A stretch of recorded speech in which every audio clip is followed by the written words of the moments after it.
کب سے ہے؟ کہا کہ کب نہیں تھا. کہا اچھا تو یہ بتائیے کہ آپ کب سے ہیں؟ کہا مولا علی نے کہا کہ کب کا تعلق وقت سے ہوا کرتا ہے، اور وقت بنتا ہے سورج کے نکلنے اور سورج کے ڈوبنے سے. لفظ کب کا تعلق جو ہے یہ وقت سے ہے، اور کب یعنی وقت جو ہوتا ہے یہ بنتا ہی ہے سورج کے نکلنے اور سورج کے ڈوبنے سے. تو یہ سوال ہی تیرا غلط ہے کہ کب سے ہوں. ارے جب سورج نہیں تھا تب سے علی ہے، جب سورج نہیں تھا تب سے علی ہے، جب چاند نہیں تھا تب سے علی ہے، جب زمانہ نہیں تھا تب سے علی ہے. کہا اچھا تو آپ تھے کہاں؟ کہا جہاں وہ تھا. آپ تھے کیسے؟ کہا جیسے وہ تھا. چھوٹے چھوٹے جملے میں مولا نے آخر میں ایک جملہ کہا. مولا نے سن، علی کی حقیقت کو جاننے کی کوشش نہ کرنا ورنہ تیری فکریں زخمی ہو جائیں گی. علی کی حقیقت کو جاننے کی کوشش نہ کرنا ورنہ تیری فکریں زخمی ہو جائیں گی، اور اس زخم کا کوئی مرہم دنیا نے آج تک پیدا نہیں کیا ہے. تو نے میرے سرکار کی حدیث کو نہیں سنا ہے؟ یعنی پیغمبر کی باتوں کو نہیں تو نے سنا ہے؟ کہا کون سی بات؟ کہا پیغمبر نے یہ فرمایا تھا کہ اللہ کو نہیں پہچانا کسی نے، یا میں نے یا علی نے. مجھے نہیں جانا کسی نے، یا اللہ نے یا علی نے. اور علی کو نہیں پہچانا کسی نے، یا تو اللہ نے یا رسول نے. اب تم میری حقیقت کو جاننے کی کوشش کر رہا ہے. تجھے وہ واقعہ تاریخ کا یاد نہیں ہے جب جبرائیل میرے پاس آئے تھے؟ ایک روز جبرائیل مولا علی کے پاس آئے اور آنے کے بعد کہا اے علی ایک بات میری سمجھ میں نہیں آئی. کہا کیا؟ کہا ایک روز میں آپ کے آستانے پر پہنچا ہوا تھا تو میں نے دیکھا کہ ایک شخص آپ کے پاس آیا، اپنی حاجت کو طلب کیا، آپ نے اس کے لیے دعا کیا، اور اسی لمحہ میں جب چرخ چہارم پر پہنچا تو میں نے دیکھا کہ آپ فرشتوں کو حکم دے رہے ہیں. یہ بات میری سمجھ میں نہیں آئی کہ زمین پر دعا کر رہے ہیں، آسمان پر حکم دے رہے ہیں آپ. کہا میں دعا بھی کرتا ہوں، میں حکم بھی کرتا ہوں. کہا تو ان دونوں میں فرق کیا ہے؟ کیوں ایسا کرتے ہیں؟ آپ کا یہ عمل ایسا کیوں ہو رہا ہے کہ نیچے رہے تو دعا کرے، اوپر جائے تو حکم دے؟ کہا دعا کر کے میں نظام الہی کو بچاتا ہوں، حکم دے کر کے نظام الہی کو چلاتا ہوں. سارا پردے محمد اور علیہ دعا کر کے میں نظام الہی کو بچاتا ہوں اور حکم دے کر کے نظام الہی کو چلاتا ہوں. اس میں کہا آپ میں اور خدا میں رشتہ کیا ہے؟ پوچھنے والے نے پوچھا آپ کے اور خدا کے درمیان میں کیا رشتہ ہے؟ کہا رشتہ دیکھنا چاہتا ہے تو بس اتنا جان لے کہ وہ خالق ہے، ہم مخلوق ہیں. کہا اور کچھ نہیں، جو وہ ہے وہ میں ہوں، جو وہ ہے وہ میں ہوں. وہ جمیل ہے میں بھی جمیل ہوں، وہ طاہر ہے میں بھی طاہر ہوں، وہ طیب ہے میں بھی طیب ہوں، وہ حکیم ہے میں بھی حکیم ہوں، وہ خبیر ہے میں بھی خبیر ہوں. صرف فرق اتنا ہے کہ وہ خالق ہے، میں مخلوق ہوں. میں نے جب اس نے مجھے رزق دیا تو وہ رازق بنا، میں مخلوق بنا، میں مرزوق بنا. جب میں نے سجدہ کیا تو وہ معبود بنا، میں عبد بنا.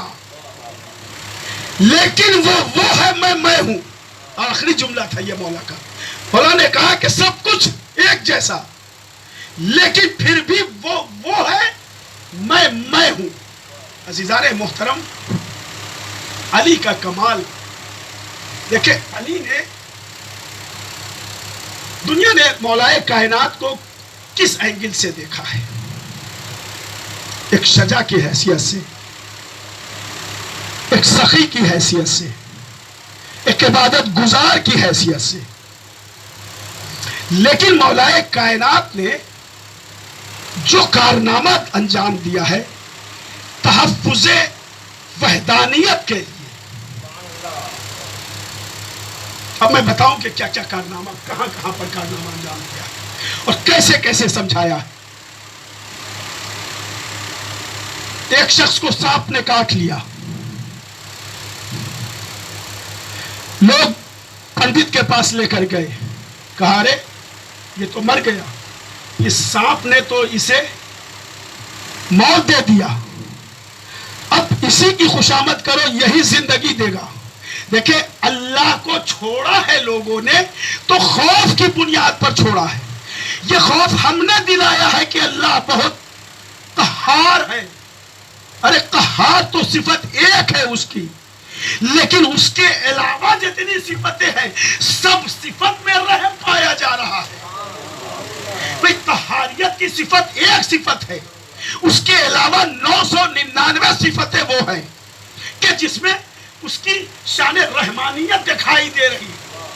ہم نے یعنی علماء نے یعنی مفکرین نے اللہ کو اتنا بڑا قہار بنا کر کے پیش کر دیا ہے کہ دنیا، جاہل دنیا بھاگنے لگی اللہ سے. اللہ کو چھوڑا، خوف سے خدا بنایا اپنا. سانپ نے کاٹا، پنڈت کے پاس گیا، کہا اے اس نے تو موت دے دی ہے، اب اسی کی سفارش کرو، اب اسی کی خوشامد کرو، یہی تمہیں زندگی دے گا.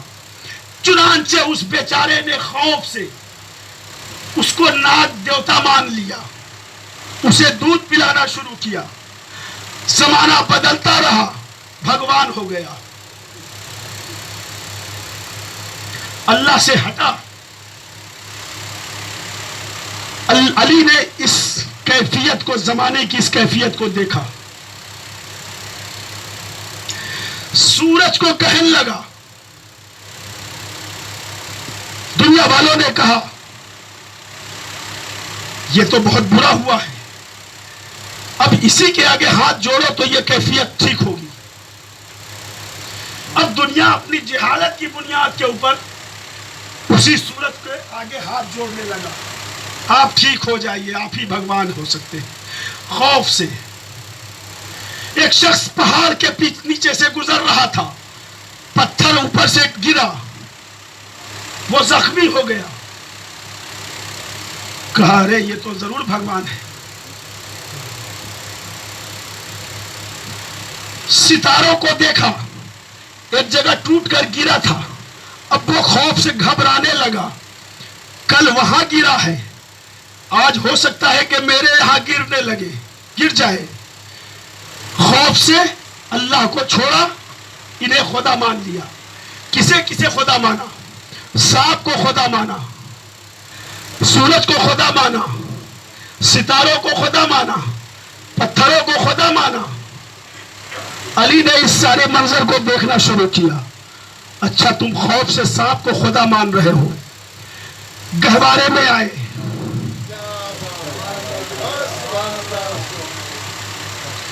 گہوارے میں آنے کے بعد سانپ کو 2 حصوں میں تقسیم کیا، خبردار آج سے اسے خدا نہ کہنا. سورج کو دیکھا، جسے سورج کو بھگوان جو لوگ مان رہے تھے، اسی سورج کو پلٹایا، کہا دیکھ یہ پلٹ کر آ رہا ہے میرے اشارے پر، خبردار یہ بھگوان نہیں ہو سکتا ہے. پتھر کو دیکھا، جو گرا تھا، جس کے خوف سے ابھی اس نے پتھر کو بھگوان مانا تھا، جس کے خوف سے ابھی اس نے کنکر کو شنکر مانا تھا. علی نے اسی پتھر پر علم گاڑ کے کہا خبردار، اسی پتھروں کے بنائے ہوئے بتوں کو توڑ کے کہا خبردار یہ خدا نہیں ہو سکتا ہے. ستاروں کو تم نے خدا مانا تھا نا، تم نے ستاروں کو خدا مانا تھا، آؤ میرے دروازے پر. اشارہ کیا، ستارے در سیدہ پر، در علی پر آتے ہوئے دکھائی دیے. کہا یہ ٹوٹے ہوئے ستارے خدا نہیں ہو سکتے. یہ عمل علی ابن ابی طالب کا وہ تھا کہ جو وحدانیت کو اگر اس پر چھوڑ دیتے تو اللہ کی وحدانیت مجروح ہو جاتی، ہوتی کہ نہیں ہوتی. لہذا علی نے یہ کارنامہ انجام دیا ہے.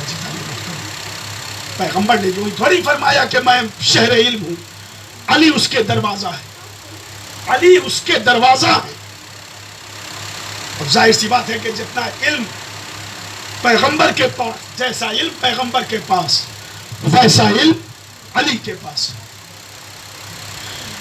اصول پروردگار عالم یہ ہے کہ اللہ جب اپنے ہادی کو دنیا میں ہدایت کرنے کے لیے بھیجتا ہے تو اپنے ہادی کو علم اپنی طرف سے دے کر بھیجتا ہے. وہ دنیا میں آ کر علم حاصل نہیں کرتا. اس کا بنایا ہوا ہادی دنیا میں آ کر علم حاصل نہیں کر سکتا. اللہ نے آدم کو بھیجا، آدم کو علم دیا. علم آدم الاسماء کلھا. اللہ نے نوح کو بھیجا، نوح کے لیے بھی قرآن میں آیت ہے کہ ہم نے نوح کو تعلیم دی. جناب داؤد کے لیے ہم نے داؤد کو علم دیا ہے. جناب یعقوب کے لیے، جناب یوسف کے لیے، یعنی جتنے نبی کا ذکر ہے قرآن میں، 26 نبی کا ذکر ہے قرآن میں. یہ بھی عجیب بات ہے، 1,24,000 نبی، قرآن میں ذکر صرف 26 نبی کا ہے. قرآن میں نام صرف 26 نبی کا آیا ہے. اور ساری دنیا کے مسلمان مان رہے ہیں. مان رہے ہیں نا؟ کتنے نبی کو مان رہے ہیں؟ جنہوں نے قرآن کو کافی کہا وہ بھی 1,24,000 نبی کو ہی مان رہے ہیں. بے وقوف، قرآن کو کافی کہا ہے تو 26 نبی پر ایمان لاؤ. یہ 1,24,000 نبی کہاں سے؟ تم نے قرآن کو کافی کہا ہے نا، تو قرآن میں تو 26 ہی نبی کا ذکر ہے، نام ہے، تو اسی 26 نبی کو مانا جائے. کہا نہیں، میرے نبی نے کہہ دیا ہے، صادق و امین نبی نے کہا ہے. اس کا مطلب یہ ہے کہ اسلام نہیں، اس کا مطلب یہ ہے کہ قرآن نبی کے لبوں کی جنبش کے اعتبار کا نام ہے. پیغمبر اسلام کے لبوں کی جنبش کے اعتماد کا نام قرآن ہے. اسی لیے اللہ نے پیغمبر اسلام کو 40 سال تک خاموش رکھا، نبوت کا اعلان نہیں کیا. اے رسول، ابھی قرآن نہیں بھیجوں گا، پہلے تم قرآن بن کے دکھاؤ تب میں قرآن بھیجوں گا.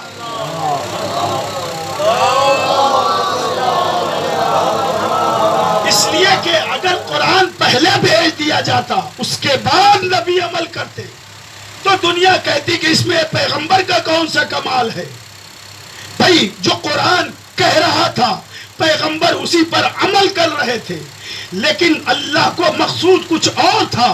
وہ یہ چاہتا تھا کہ نبی جو عمل کر دے وہی قرآن بن جائے، علی جو عمل کر دے وہی قرآن بن جائے. یہی وجہ ہے کہ علی نے حالت رکوع میں زکوٰۃ پہلے دیا ہے، آیت بعد میں نازل ہے. صلوات پڑھ دے محمد اور علیہ. تو نبی کے لبوں کی جنبش کے اعتبار کا نام قرآن ہے.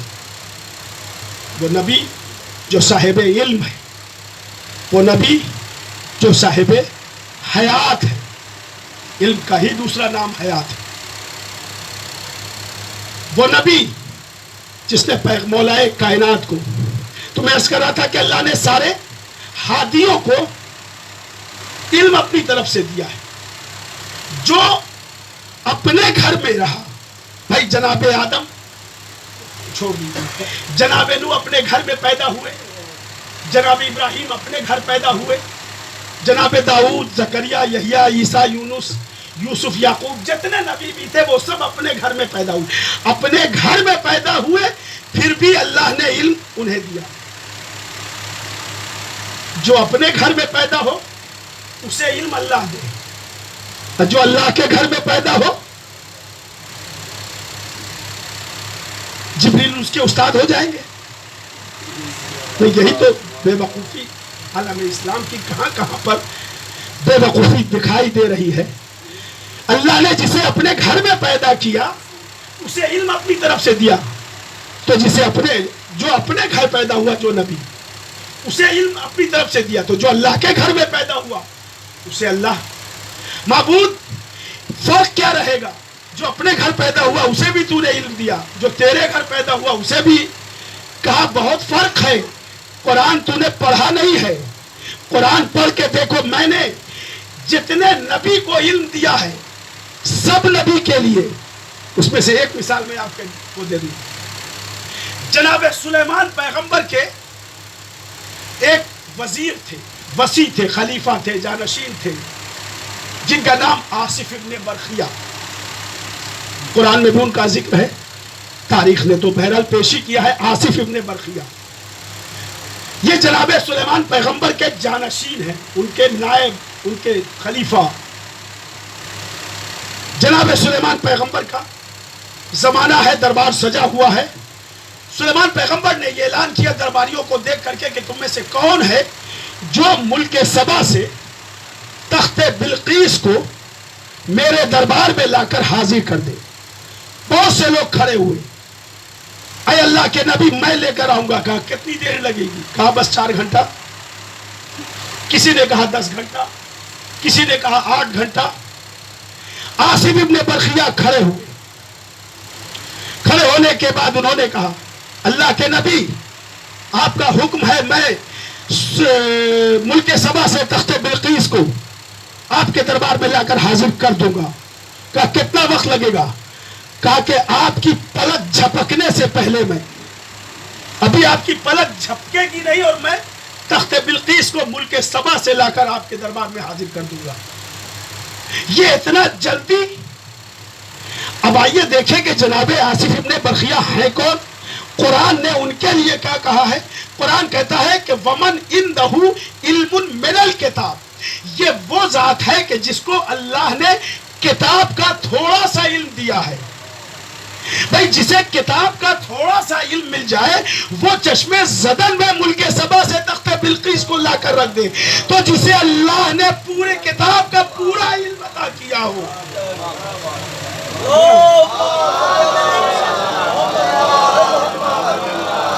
تو یہ ہے، تو اللہ نے سارے نبیوں کو علم دیا، مگر قرآن کہہ رہا ہے کہ ومن عندہ علم من الکتاب، ہم نے ہر نبی کو تھوڑا تھوڑا علم دیا ہے۔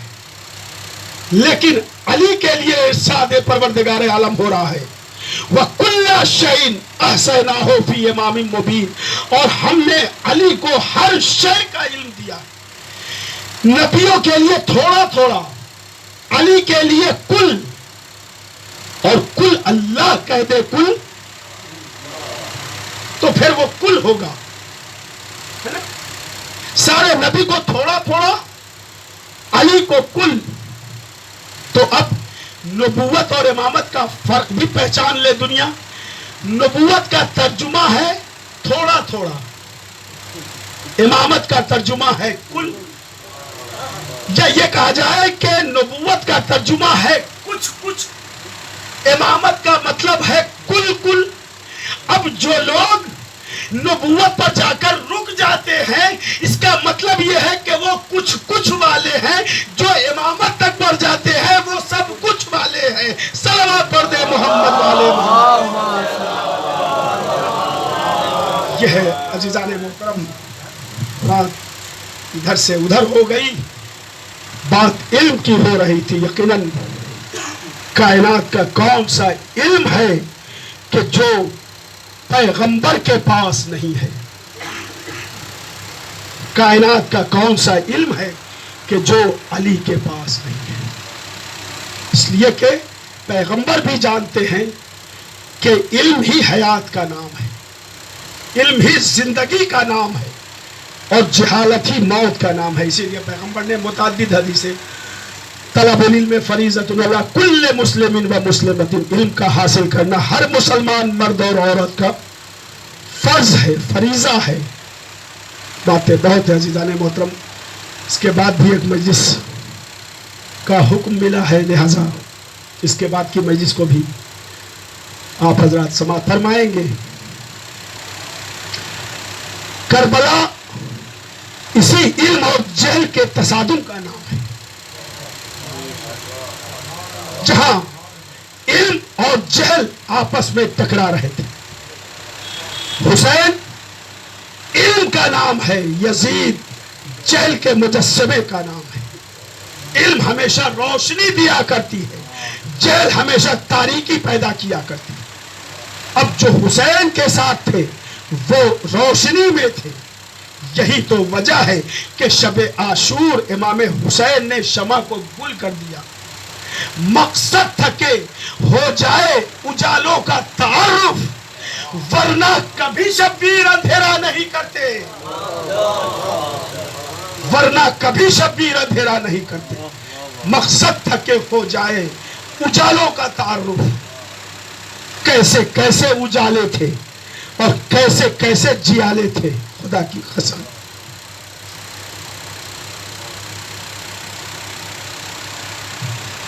حسین جیسا صابر و شاکر اور حسین جیسا صاحب علم، اس نے آواز دی جیسے صحابی اللہ نے مجھے عطا کیے ہیں۔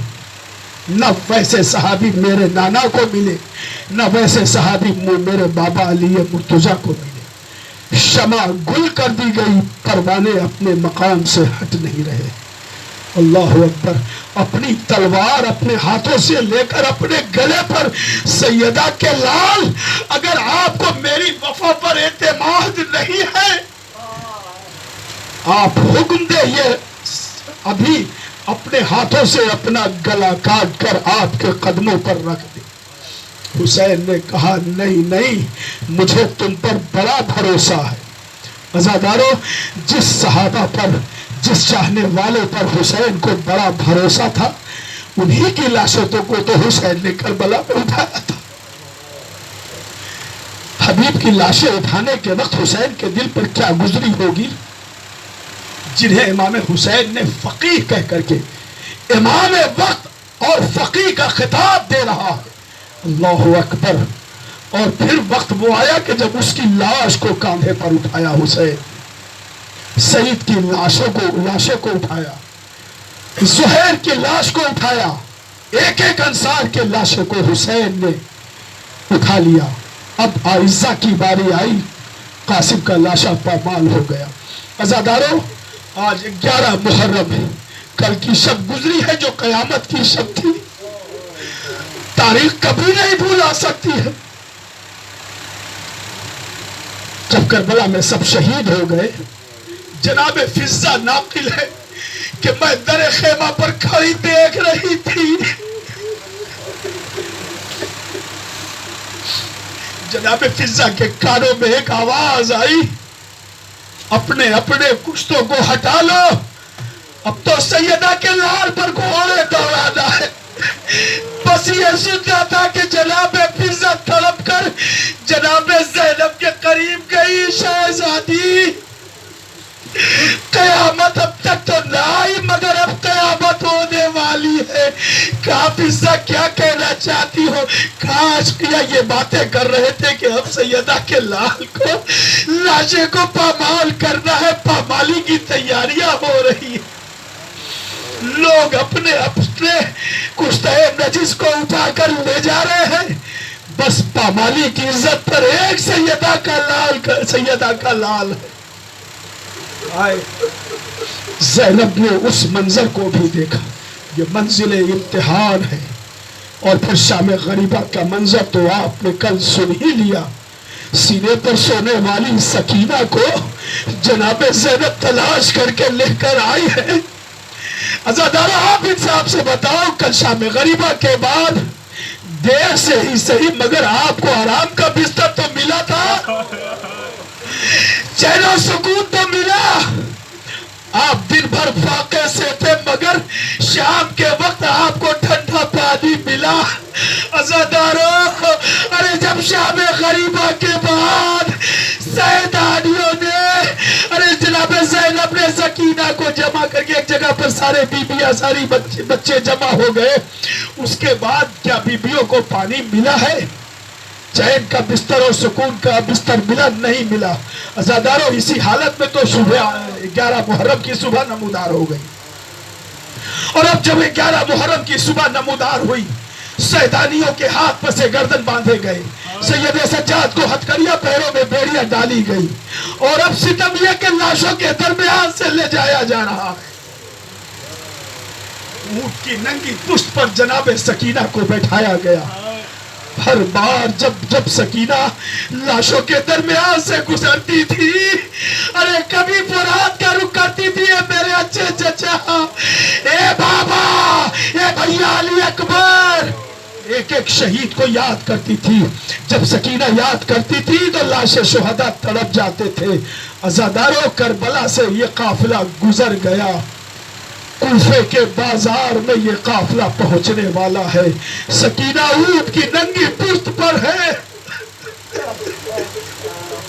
قافلہ جب کوفے کے بازار میں پہنچا، کسی نے جناب زینب سے کہا، بی بی، وہ 4 برس کی بچی جو ایک ننگی اونٹ کے ننگی پشت پر بیٹھی ہوئی تھی نا، وہ قافلے سے بچھڑ گئی ہے۔ اب وہ اونٹ تنہا جا رہا ہے، اس اونٹ پر وہ بچی نہیں ہے۔ آئے جناب زینب کا دل دہل گیا، بھیا کی امانت۔ جناب زینب و جناب ام کلثوم نے سکینہ کو تلاش کرنا شروع کیا۔ دیکھا وہ اونٹ کے جس پر جناب سکینہ بیٹھی تھی وہ خالی، سمجھ گئی وہ سکینہ اونٹ سے کہیں گر گئی۔ تلاش کرتے کرتے کرتے کرتے کیا دیکھا، شاہراہ کے کنارے ایک معظمہ بیٹھی ہے۔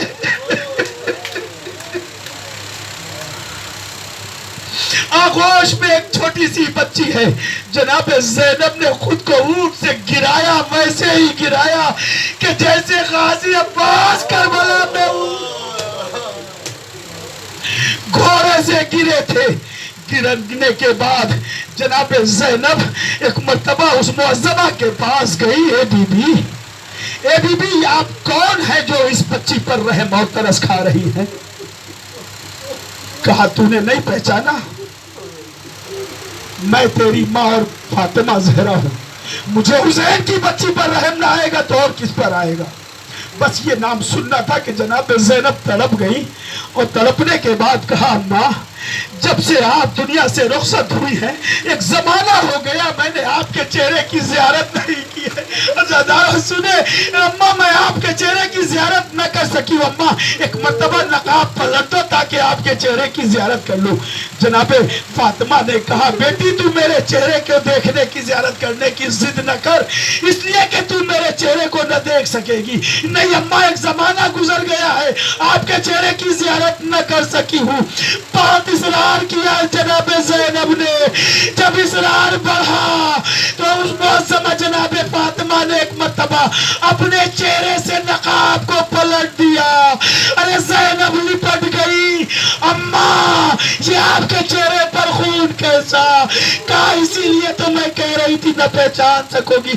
ارے جب میرے لال کا گلا ذبح ہو رہا تھا، ارے میری آغوش تھی، ارے حسین کا گلا تھا، شبر کا خنجر تھا، خون کا فوارہ تھا، ماں کا رخسار تھا۔ اے بیٹا زینب، ارے یہ چہرے پر خون کوئی اور نہیں، یہ تیرے ماجرائے حسین کا خون ہے۔ جب سے میں نے کربلا چھوڑا ہے حسین کا خون میرے چہرے پر ہے۔ واہ حسین، واہ حسین۔